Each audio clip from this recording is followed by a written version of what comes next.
El hecho más sorprendente que registra la historia de la literatura universal es la preservación de la Biblia. Desde tiempos remotos, las Sagradas Escrituras han sido objeto de innumerables embates que han puesto en peligro su conservación. Pese a todo, en el tercer milenio de la era cristiana, el mensaje dado de Moisés hasta Juan aún prevalece.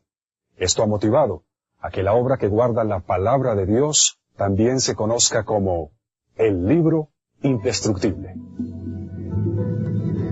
Las Sociedades Bíblicas Unidas presentan el libro indestructible.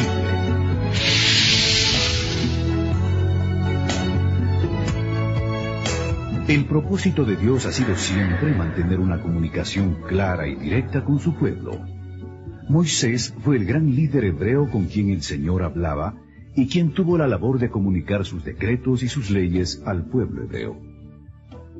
A esos decretos, ordenados primeramente por Dios y luego escritos por Moisés, se les conoce como Decálogo o los 10 mandamientos de la ley de Dios. Otras leyes fueron dictadas por Dios para moldear el patrón de conducta de toda una nación, con repercusiones que llegan hasta el día de hoy. Estas leyes y estatutos se conformaron en 5 volúmenes o libros, que se conocen como Pentateuco o Torá por los judíos.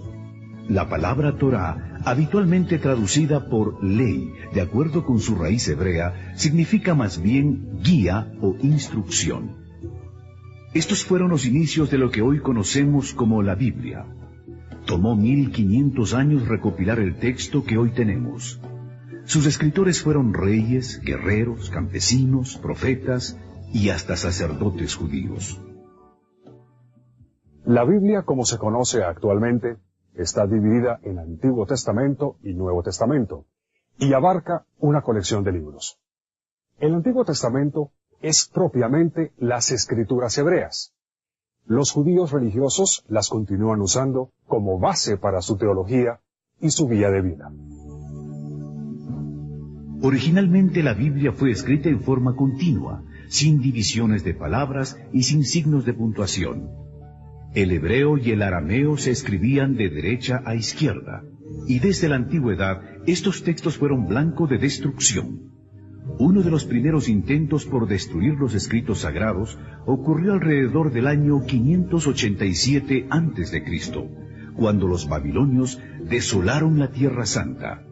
En esa ocasión quemaron todo el material que encontraron y cada pared del templo de Jerusalén. El pueblo judío fue llevado en cautiverio a Babilonia y permaneció allí por espacio de 70 años. Probablemente durante el cautiverio construyeron sinagogas.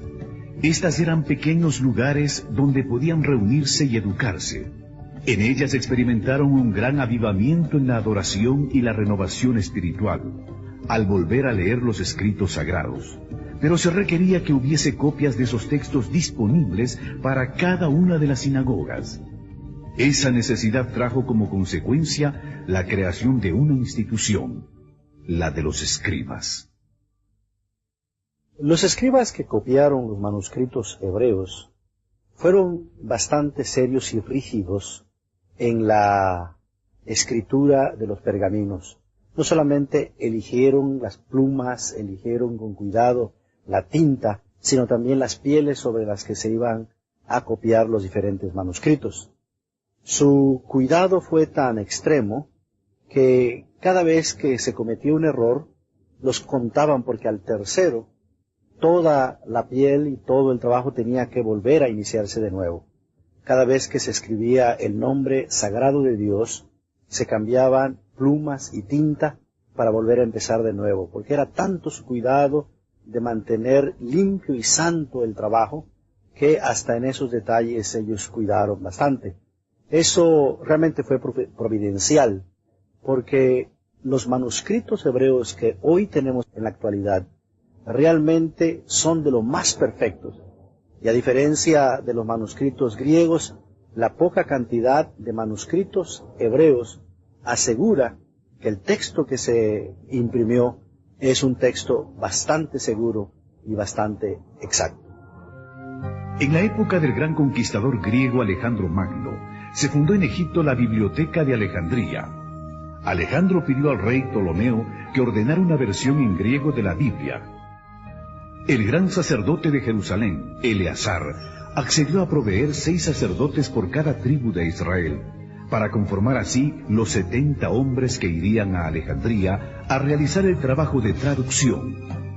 Al resultado de esa labor se le conoció como la versión griega llamada de los 70 o Septuaginta. El Imperio Romano conquistó el mundo, y Jerusalén no fue la excepción. Durante ese dominio surgió la personalidad que cambiaría la historia humana para siempre: Jesús de Nazaret. En los primeros 4 libros del Nuevo Testamento se encuentra el testimonio de la vida y los hechos de Jesús.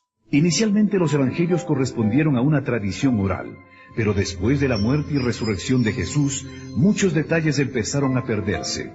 Por eso se hizo necesario escribir estos acontecimientos para evitar toda confusión. Este fue el propósito de Lucas, el médico amado, a quien se le atribuye haber escrito el Evangelio de Lucas y los Hechos de los Apóstoles. La propagación del Evangelio por medio de las prédicas de Pablo hizo que la Biblia llegara también a costas extranjeras y en griego, que era el idioma más extendido en la época, expandiéndose por el Asia Menor, y gracias al tráfico comercial entre Jerusalén y Roma, el cristianismo llegó a Europa. Miles de cristianos fueron quemados en hogueras o lanzados a los leones. Los cristianos se refugiaban en las catacumbas de Roma para escapar de la persecución al movimiento. Después de la ascensión de Jesús, los hechos de su vida y sus preceptos se hacían en forma oral, pero a medida que los testigos presenciales de Jesús iban muriendo, se perdía con ellos todo un tesoro de acontecimientos, imposibles de reconstruir, a menos que fuesen puestos por escrito. De esta manera, los evangelios surgen como una necesidad de quienes se habían constituido en seguidores de Jesús, para mantener presentes sus obras y sus enseñanzas. Dios obra de manera misteriosa para preservar su palabra en cualquier época de la historia humana. El primer siglo se caracterizó por el establecimiento de un movimiento cuya persecución fue encabezada por un celoso de la ley llamado Saulo. Después de una milagrosa conversión, ese perseguidor de la Iglesia llegó a ser el autor de más de la mitad del Nuevo Testamento. También fue el responsable de la expansión del Evangelio por Asia Menor. Los años que siguieron a la ascensión de Jesús vieron el surgimiento de la Iglesia y la expansión del cristianismo. Primero en Jerusalén y Judea, después al resto de Palestina, incluyendo Samaria, y se extendió hasta el resto de lo que hoy se conoce con el nombre de Asia Menor. El personaje más importante en la expansión del cristianismo en esta parte del mundo fue el apóstol Pablo. No solamente proclamó el Evangelio de manera oral, estableciendo iglesias, sino que para asegurar la continuidad de las comunidades y su educación, escribió cartas que llegaron a ser parte de lo que hoy se conoce con el Nuevo Testamento. Pero no solo Pablo escribió cartas. Hay otros autores que escribieron una carta o que escribieron otras cartas, y ese conjunto se conoce con el nombre de cartas universales. Pero también tenemos escritos como Apocalipsis, que forma parte de lo que se conoce con el nombre de literatura juanina y tiene que ver con el apóstol Juan, que fue uno de los seguidores de Jesús. La persecución de los cristianos en Roma fue basada en que este movimiento atentaba contra el emperador y que este grupo solo reconocía la autoridad de Jesús. La literatura usada por los cristianos era igualmente considerada subversiva. Para el año 150, los cristianos se encontraban ya no solo en Roma, sino tan lejos como al norte de Inglaterra, a pesar de que el Imperio Romano había hecho todo lo posible para parar el crecimiento del movimiento. Cada día se unían nuevos partidarios. Motivados por la fe y por el testimonio de los mártires, muchos se convertían al cristianismo. A pesar de la persecución iniciada por Nerón en el año 64 después de Cristo, el número de creyentes crecía y se expandía. La Biblia era la autoridad real del movimiento cristiano, aunque no fuese conocida por muchos, y el interés por estos escritos aumentó. La figura de Constantino fue de suma importancia. Construyó iglesias y pagó salarios a pastores. Por su empeño en mantener la unidad, proclamó el cese de la persecución. Esta proclama se extendió por todo el imperio con la derrota de Lucino en el año 323.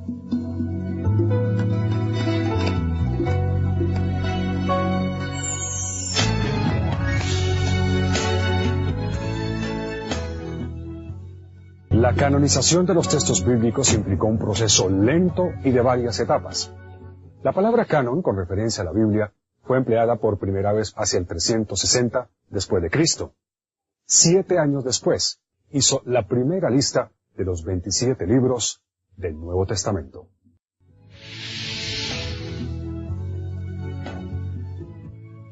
En el año 397, el Sínodo de Cartago dio su primera aprobación a los 27 libros.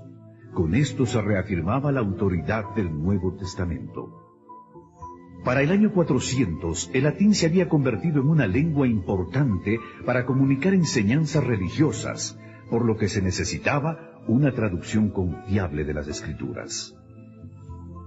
Jerónimo se mudó a Belén y se dedicó a traducir las Escrituras al latín. En el año 405 completó su misión. Su trabajo es conocido como la Vulgata, o Biblia de lenguaje común.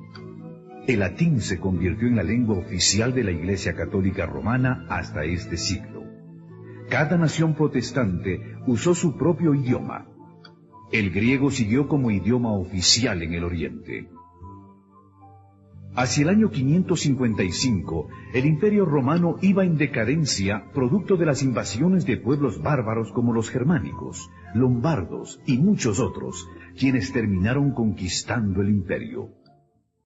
Desde el siglo V, por mencionar una fecha, el Imperio Romano entra en una gran crisis debido a debilitamiento interno y también a la presión que ejercían las tribus, llamadas normalmente bárbaras, de la frontera del imperio hacia afuera, que poco a poco se van infiltrando, se introducen dentro del imperio y luego esto favorece cuando la invasión militar de esas tribus se produce y el Imperio Romano cae. El año 476 se considera como símbolo del tránsito del mundo antiguo a la Edad Media, y esta Edad Media generalmente es considerada como una época de oscuridad, que es una caracterización, en mi opinión, falsa, pues aunque sí hubo ciertos problemas que se plantearon a ese respecto, sin embargo, la Edad Media fue también un foco de cultura, especialmente para transmitir la cultura antigua que llegara hasta el mundo moderno y de hecho hasta nuestros días. En este período se crean las universidades, primero a partir de las escuelas catedralicias y palatinas, con Carlomagno, y luego florecen las grandes universidades en varios países de Europa. Francia, Alemania, Inglaterra, España. Y esos fueron centros de cultura. Cierto, no era una cultura popular, pero era el centro de cultura que iba a recoger y a crear para el mundo moderno. También a partir del siglo XI se produce un fenómeno muy característico de esta época, que son las cruzadas. Se creó un espíritu, especialmente en el mundo occidental cristiano, y un deseo de recuperar las llamadas tierras santas que estaban en manos de los turcos, de los musulmanes, y se consideraba que eso era casi un sacrilegio. Las cruzadas tuvieron épocas de gloria y épocas de catástrofe espantosa, pero al mismo tiempo facilitaron el tránsito de la cultura, del comercio, a lo largo de todo el territorio que va desde el occidente de Europa hasta la Tierra Santa, hasta el Medio Oriente. Esto también va creando el ambiente propicio para que ya, especialmente en la última parte de la Edad Media, comenzaran a preocuparse algunos cristianos por traducir textos bíblicos a idiomas, los idiomas modernos de aquella época. puesto que a partir de la traducción de San Jerónimo, conocida como la Vulgata, de la cual ya se ha hablado, el latín se convierte en la lengua oficial de la Iglesia, y la traducción de esa Biblia al latín, la Vulgata, era la traducción oficial que la Iglesia utilizaba para todos sus usos del texto bíblico. De tal manera que ya al final de la Edad Media se abre un mundo nuevo, se está preparando el Renacimiento y el comienzo de la era moderna, un mundo nuevo también para la traducción de la Biblia y para los estudios bíblicos. En el siglo XIV, John Wycliffe de Inglaterra, quien se considera el padre de la Biblia en inglés, sostenía que la Biblia contiene la revelación de Dios. Aseguraba que no se necesitaba ninguna enseñanza adicional por parte de la Iglesia ni de las autoridades. Wycliffe reiteró que la Biblia debía ser traducida al lenguaje del pueblo. La Biblia en inglés no era conocida en Inglaterra, puesto que se contaba con la versión latina de Jerónimo del año 405. Wycliffe terminó la traducción del Nuevo Testamento a partir de la Vulgata latina en el año 1380. En 1382 se terminó el Antiguo Testamento. Por primera vez, el pueblo de Inglaterra tenía en sus manos una Biblia en su propio idioma. En esos días, una Biblia era costosa y no todo el mundo podía obtenerla. Algunos daban las ganancias de un mes de trabajo para obtener una página de la Biblia. Con su aporte, Wycliffe había cambiado la historia de Inglaterra. Hasta el día de su muerte se mantuvo a la vanguardia, enfrentando a los poderes que mantenían al pueblo prisionero de una tradición religiosa impuesta por la fuerza. Las ideas de Wycliffe fueron tan temidas que después de su muerte, toda la literatura que había producido fue prohibida. Y aún más, John Huss, de Bohemia, un admirador de Wycliffe, murió quemado en la hoguera en el año 1415, condenado por el Concilio de Constanza. La indignación de la Iglesia fue tal que desenterró los restos de Wycliffe, los quemó y luego los arrojó en el río Swift. Una vez más, la Biblia era el eje central por el que los cristianos comprometidos estaban dispuestos a arriesgarlo todo, aún sus vidas, para que la palabra de Dios llegase a todo ser humano. Martín Lutero inicia un hecho que cuando lo realiza no debió haber tenido mayor significado. De hecho, ya había hecho algo semejante años antes y lo que él había hecho había pasado casi inadvertido. El 31 de octubre de 1517, Martín Lutero coloca en la puerta de la abadía de Wittenberg, en cuya universidad Martín Lutero era profesor de Sagrada Escritura, 95 tesis en las que él cuestionaba algunas cosas que le parecían que debían cuestionarse respecto de la actitud de la Iglesia oficial, la Iglesia dominante, la Iglesia católica. Martín Lutero colocó estas tesis no en alemán, sino en latín, porque estaban dirigidas simplemente a los eruditos de la universidad en la que él enseñaba. Y lo único que él pretendía era iniciar una discusión académica con sus colegas sobre los temas que él planteaba. Sin embargo, inesperadamente, aquel acto de colocar las 95 tesis, que era un acto sencillo, pero la reacción fue totalmente inesperada para el propio Martín Lutero, porque creó un polvorín hasta tal punto que hoy se considera que el 31 de octubre de 1517 es la fecha simbólica con que se inicia la reforma protestante del siglo XVI.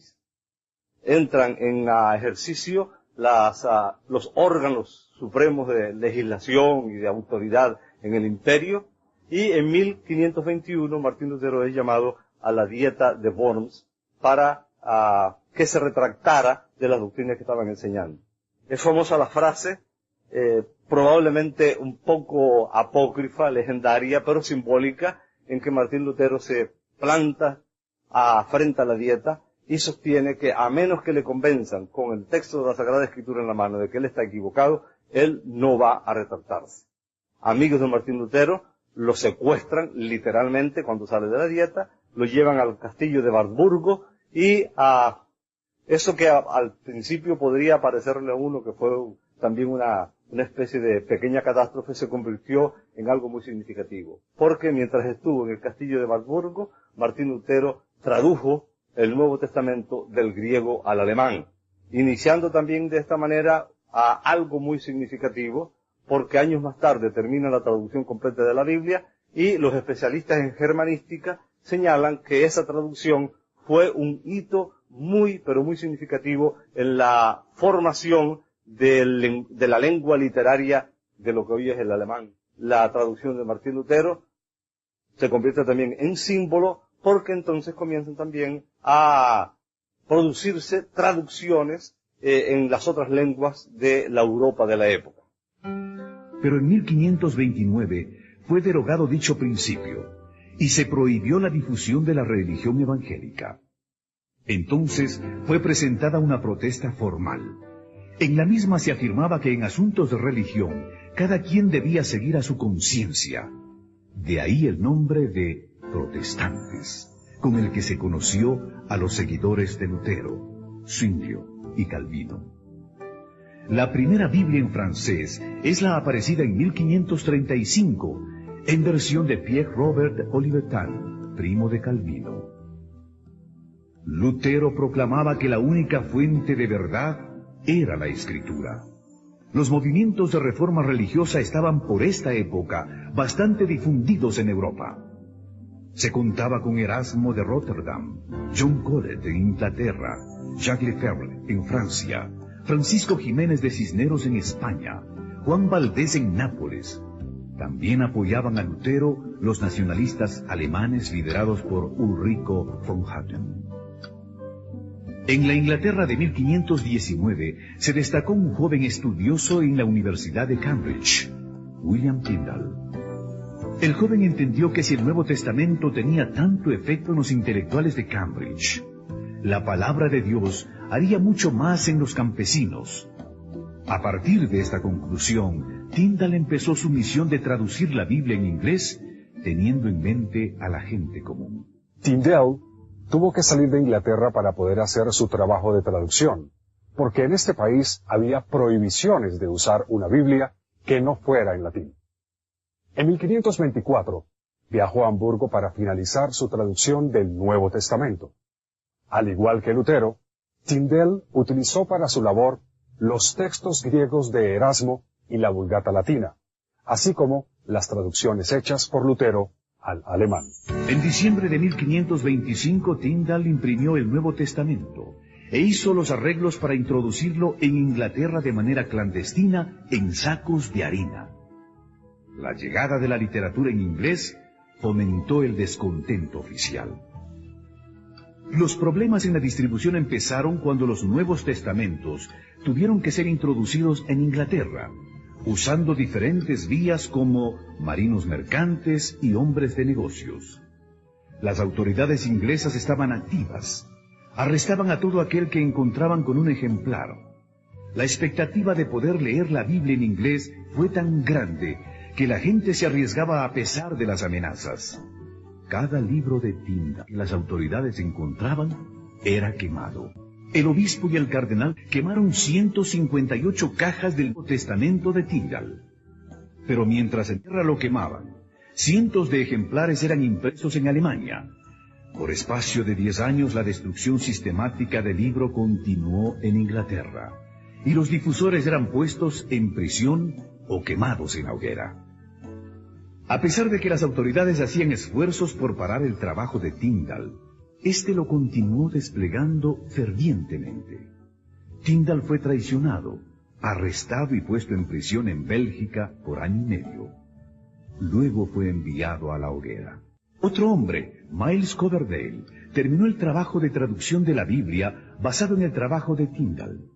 Esta Biblia salió de la imprenta en 1535. 2 años más tarde, el rey de Inglaterra consintió en hacer uso de la Biblia en idioma inglés. La próxima medida fue que se colocara una Biblia grande en cada iglesia. En 1604 el rey James autorizó la traducción de la Biblia. Para lograrlo, juntaron a los 40 eruditos más destacados de Inglaterra, entre los que se encontraban los decanos de Cambridge y Oxford. Finalmente, este gran esfuerzo terminó siendo la Biblia de más distribución en el mundo de habla inglesa, la Biblia versión King James, que lleva el nombre en honor al rey. Definitivamente, este gran libro superó todo, los tiempos, las oposiciones, convirtiéndose en el libro indestructible.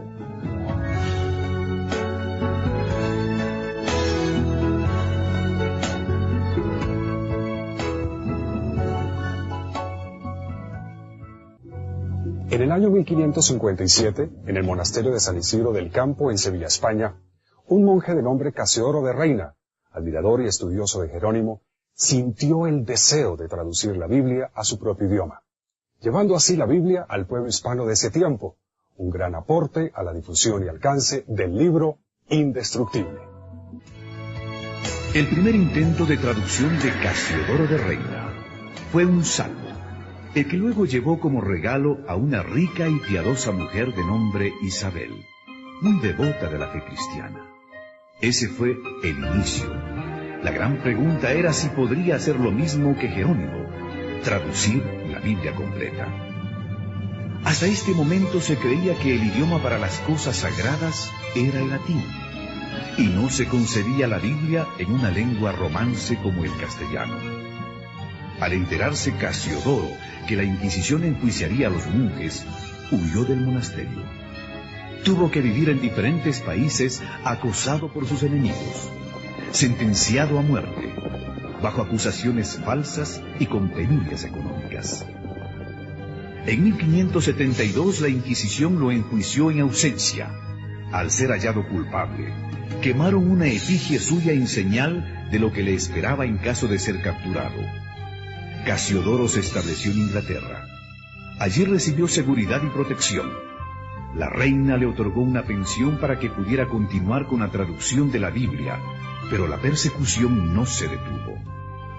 En 1563 sus enemigos le hicieron acusaciones morales. Tuvo que volver a huir, y eso empeoró su imagen y reputación.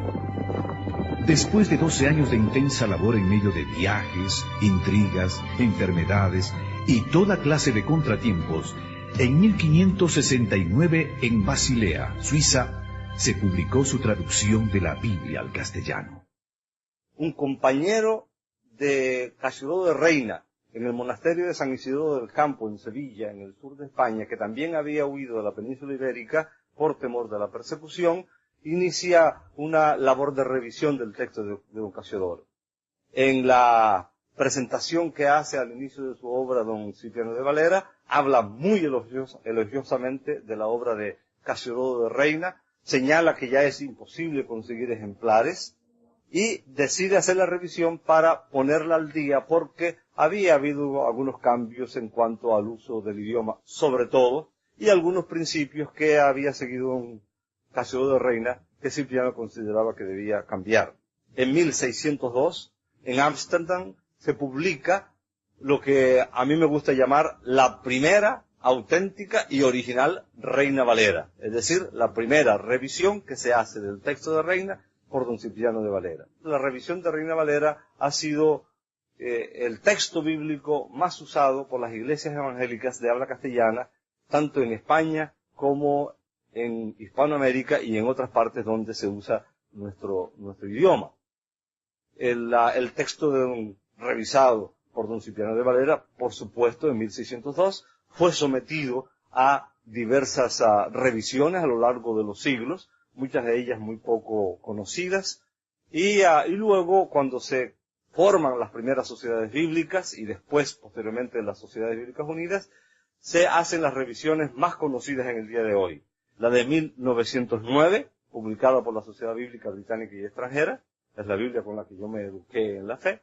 La de 1960, que es la de más amplio uso en la actualidad, y la de 1995, la última revisión hecha por Sociedades Bíblicas Unidas, que ha entrado en circulación entre el pueblo cristiano del mundo de habla hispana hace varios años.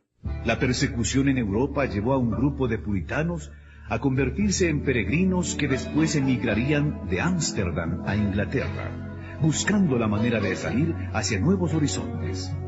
Y así fue como en 1620 llegó la Biblia a los Estados Unidos. Los primeros 600 ejemplares de la Biblia en español, enviados por la Sociedad Bíblica Británica y Extranjera, llegaron a Buenos Aires y a Montevideo en 1806. Entre 1804 y 1807 se imprimieron 20.000 ejemplares del Nuevo Testamento en portugués, que marinos y comerciantes distribuyeron en las costas de Brasil. Entre los años 1808 y 16 se repartieron en las Indias Occidentales, Honduras y las Guyanas 4.000 ejemplares de la Biblia y 11.500 Nuevos Testamentos en español, francés, inglés y holandés.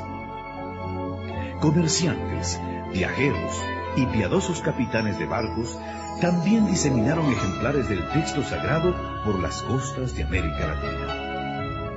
Parece que las primeras sociedades auxiliares para la distribución de la Biblia en América Latina fueron las organizadas en 1818 entre los negros de Barbados y Bermuda. 4 años antes de la liberación de los esclavos en el Caribe, se publicó una edición bilingüe del Nuevo Testamento en dialecto africano e inglés, que fue destinada a los misioneros moravos en Surinam.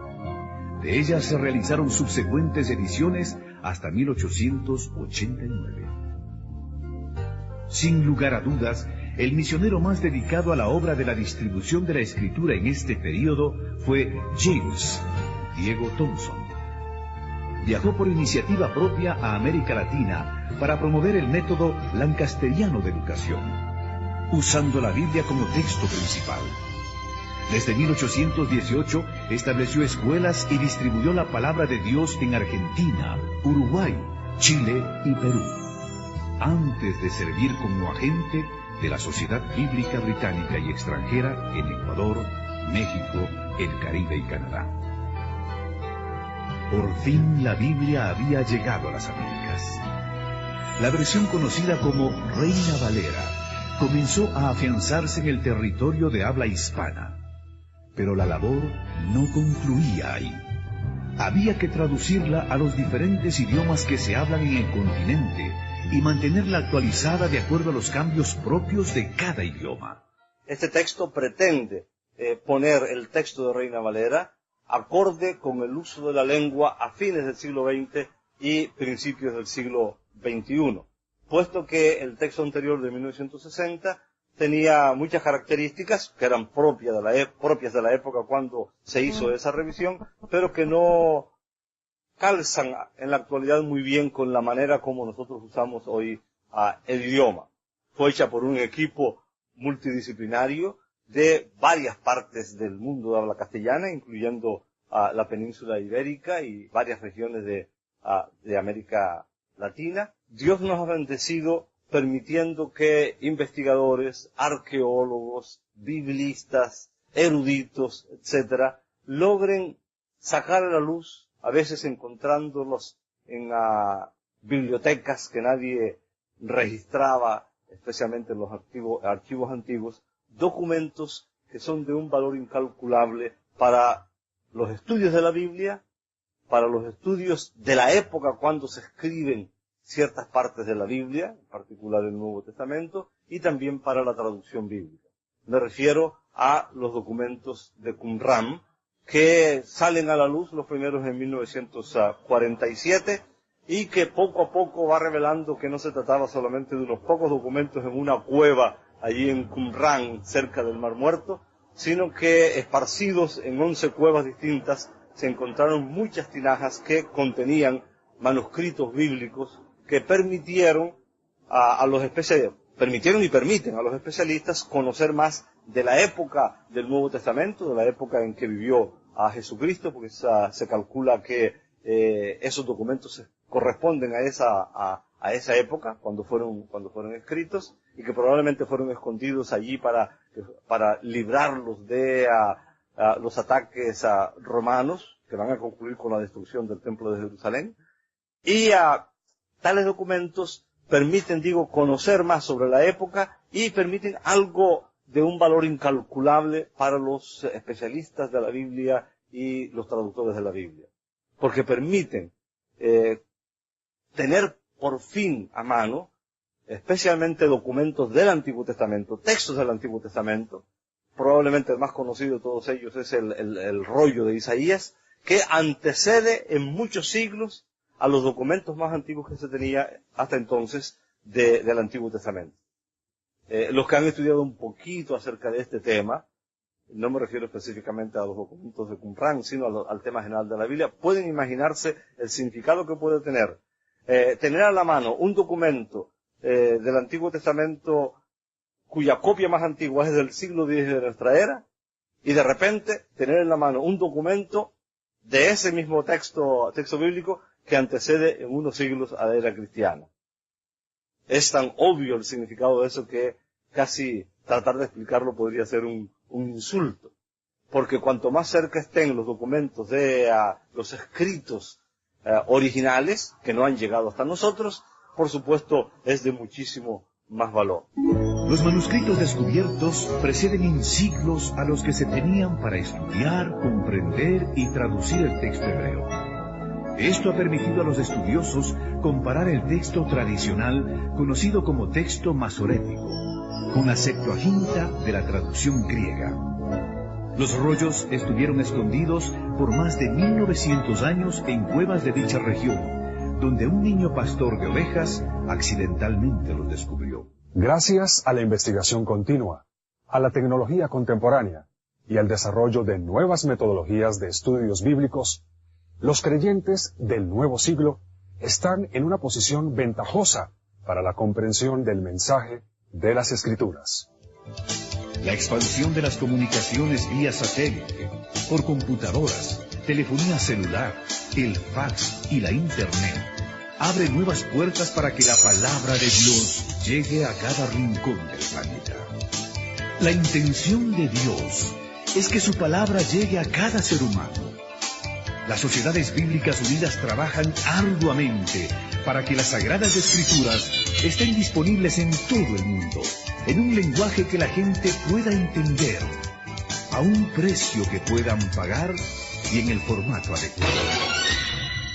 A pesar de todo este esfuerzo, las estadísticas nos siguen retando.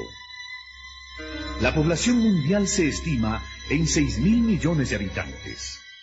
De ellos, menos de 2.000 millones son cristianos. En la actualidad, hay más de 6.000 idiomas en el mundo. De ellos, solo 2.195 idiomas cuentan, por lo menos, con una porción de la Biblia. 3 de cada 4 cristianos aún no tienen un ejemplar de la Biblia. El 85% de los cristianos del mundo occidental nunca ha leído la Biblia completa. 300 millones de personas alrededor del mundo no tienen ni un libro de la Biblia traducido a su idioma. 2.000 millones de personas no tienen acceso a la palabra de Dios porque no pueden leer la Biblia o porque no la tienen disponible en medios no impresos. Las Sociedades Bíblicas Unidas han publicado varias versiones contemporáneas de la Biblia en castellano. Destacan de manera especial la última revisión de la Reina Valera, que es conocida como Reina Valera 95. También está la Dios habla hoy, que es una revisión o edición de la Biblia en versión popular. Y últimamente la Biblia en lenguaje sencillo, que es una traducción que busca alcanzar al público infantil, pero también a ese público especial que nosotros conocemos con el nombre de nuevos lectores. El trabajo de traducción de la Biblia también ha integrado nuevas tecnologías, como lo es la computadora. Hoy día, prácticamente en todos nuestros proyectos de traducción, la computadora ha venido a jugar un papel muy importante. No solamente en la traducción del texto mismo, sino en el uso de diferentes herramientas que han venido a agilizar el trabajo de traducción. Y llama la atención hacer la comparación entre los primeros materiales que se usaron para la transmisión del texto, los papiros, los códices, los pergaminos, cuando vino la imprenta, el papel. Así que le damos gracias a Dios que nos ha permitido que cada vez que surge un elemento nuevo en la tecnología, puede ser de inmediato integrado en nuestro trabajo de traducción. Y esto pues no solo se nota en la traducción, sino también en la producción y en la distribución de las Sagradas Escrituras. Además, hay que agregar el hecho de que hemos involucrado en nuestro trabajo de traducción otros medios de comunicación, como lo son el video, el audio, y para ello los consultores de traducción, los equipos de traducción, están siendo ayudados, entrenados al uso de esta nueva tecnología, de cómo traducir la palabra de Dios, enfatizando la oralidad del texto, o en el caso de los videos, todo el tipo de trasfondo, de materiales visuales que tienen que ser integrados, pero que reflejen de manera fiel el mensaje de la palabra de Dios. En la era de la informática, ya contamos con una concubilla, es decir, la Biblia en CD-ROM. Y para las generaciones más jóvenes, la Biblia está disponible en audio y en video. Para los invidentes o aquellas personas con problemas visuales, la Biblia está disponible en el sistema Braille de lectura. La historia de la Biblia nos presenta un libro que fue perseguido por sus enemigos y protegido por Dios, porque su propósito es comunicar salvación a todas las generaciones. Gracias a todo el esfuerzo, la fe que una vez fue dada a los santos nos fue entregada en herencia. La palabra divina que la genera llegó hasta nosotros. Tertuliano, uno de los padres de la Iglesia en Occidente, declaró: la sangre de los mártires es la semilla de la Iglesia. Y eso se hizo evidente cada vez que un cristiano fue martirizado, porque Dios levantaba 10 creyentes para que tomaran su lugar. 4000 años son difíciles de resumir, pero la Biblia no es lo único que ha resultado del largo proceso de formación del canon. La colección de los libros considerados como inspirados por Dios también nos hablan de nuestro constante peregrinaje de fe. En este nuevo siglo, hagamos como el pueblo hebreo, que un día al regresar del exilio volvió a la Biblia y sus corazones se llenaron de gozo y esperanza para el presente y el futuro. El plan de Dios para la humanidad ha sido preservado milagrosamente en forma de una biblioteca que es y será siempre un libro indestructible. Hagamos de este libro indestructible el centro de nuestros valores, la norma para nuestra vida. Digamos al mundo: estas palabras se escribieron para que crean y para que en ellas también tengan la vida eterna.